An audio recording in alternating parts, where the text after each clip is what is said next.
તમને કહું, હું શું કહું છું, દિવાળી વહી ગઈ, દિવાળીની મોસમ પૂરી થઈ ગઈ, અમે મોસમ હંકેલાવા લાગ્યા, પણ તો હવે તમારે ફરવા કેદી લઈ જાવું? પેલા બહુ કહેતા દિવાળીની મોસમ પૂરી થાય ને પછી લઈ જઈશ.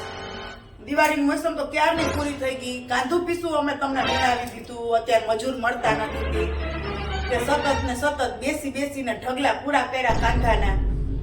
પણ હવે તો નવરા થઈ ગયા, હવે તો ફરવા લઈ જાવ. જ્યારે હોય ત્યારે ગાના બતાવવામાં પેલો નંબર છે. બસ કઈ એટલે આમ ડોકું ધૂણેવા જવાબ ના દે આનાનો. હવે જો તમે તો કહેવો ને બનાવવાનું એટલે હું એમ કે હા બની જાય હો. ઈ કાઈ નહીં, પેલા અમને ફરવા લઈ જાવ, બીજું કાઈ નહીં. મારી બધી ફ્રેન્ડ મને ફોનમાં પૂછે તમે ક્યાં ફરવા ગયા હતા, ક્યાં ફરવા ગયા હતા. આટલા સુધી મને બહારનું કાઢ્યું કે અમારે દિવાળીએ મોસમ હોય કે અમે દિવાળી પછી ફરવા જઈએ, દિવાળીએ તો અમે મદદ કરાવીએ ગામને. હવે પાછા ફોન આવવા માંડ્યા તો તમે ક્યાં ફરવા ગયા હતા. હવે મારે શું કહેવું કે અમે ફરવા જ નથી જવાના એમ.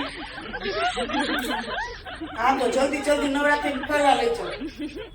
જોયા જેવી થાય પછી મારે બધાને કેટલી બેનપણીને મારે જવાબ દેવા, કેટલાક ને ખોટું બોલવું. જ્યારે હોય ત્યારે લઈ જઈશું.